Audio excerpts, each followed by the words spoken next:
বন্ধুরা, ট্যাংরা মাছের ডিম কার কার পছন্দ কমেন্টে বলবেন।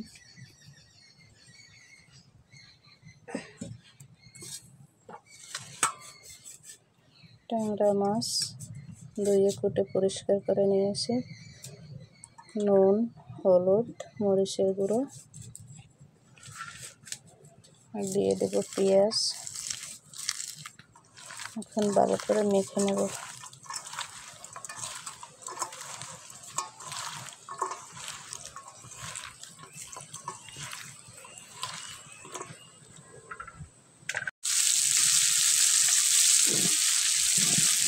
বন্ধুরা, মাছগুলো আমি তেলে দিয়ে দিলাম।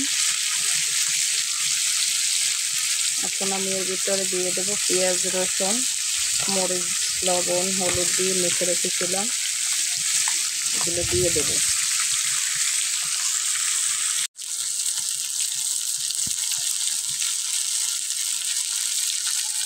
এখন আমি কীরকম ভাজি করলাম, প্রত্যেকটি মাছের দাগ লেগে গেছে।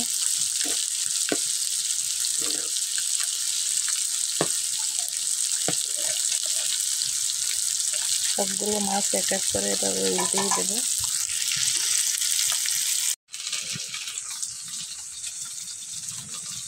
বন্ধুরা, মাছ ভাজি করা হয়ে গেছে। এই যে দুই সাইড একই করে ভাজি করা হয়ে গেছে। এখন আমি মাছ ভাজির ভিতরে দেব। এই যেটা মাছ ছিলাম ওইটাই পানি নিয়েছি, দেব অল্প পরিমাণে লবণ, আর দেব 1 টেবিল চামচের মতো জিরের পাউডার।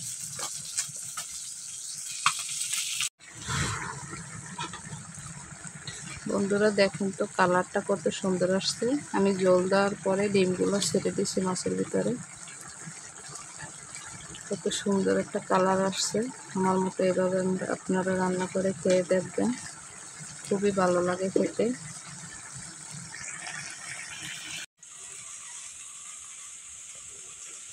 বন্ধুরা, আমার ট্যাংরা মাছ ভাজি হয়ে গেছে। দেখেন তো কালারটা কত সুন্দর আসছে। এভাবে রান্না করলে দারুণ খেতে লাগে। আমার ভিডিওটি যদি ভালো লেগে থাকে, লাইক, কমেন্ট, শেয়ার, সাবস্ক্রাইব করবেন। ভালো থাকবেন সবাই। ধন্যবাদ সবাইকে। আল্লাহ হাফেজ।